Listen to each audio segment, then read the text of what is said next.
When you're going to ride your bike and you pull the clutch in and you shift it into gear, does it start moving even when you have the clutch lever pulled in? Here's a simple reason why this might be and how to fix it. So here's the clutch lever and the clutch perch, and you got this little rubber guard here that's on most bikes. So here's the clutch cable, and you got this adjuster screw and the locking nut for it. So you can loosen this, and when this adjuster screw is turned in too far, you can see it's all the way in. This makes the clutch lever really loose.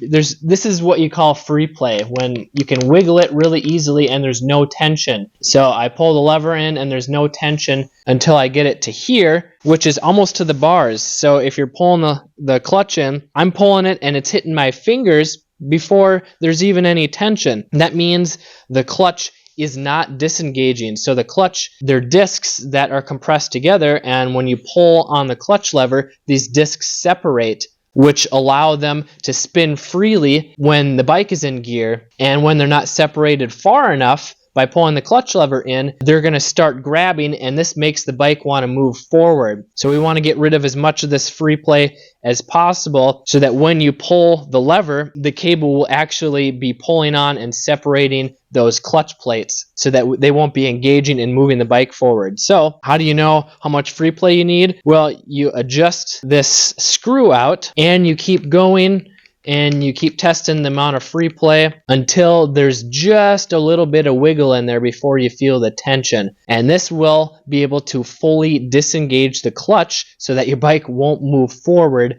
when you put it into gear. And you always want to check and make sure that the cable isn't frayed. Make sure that there's no individual wires sticking out, because if there are, that means your cable is worn out and needs to be replaced. And then once you get this screw adjusted properly, you want to spin this locking nut back in against the clutch perch here, lock it in place so that this won't back in, and then you put the rubber cover back on. And while that may fix your problem of the bike moving forward, if you're still struggling with the bike stalling, maybe you're new to riding dirt bikes off-road, you should check out this video on how to stop and prevent stalling when riding a dirt bike, especially if you're a trail rider. I'm Kelly Fager from Motocross Hideout. Learn more, ride more.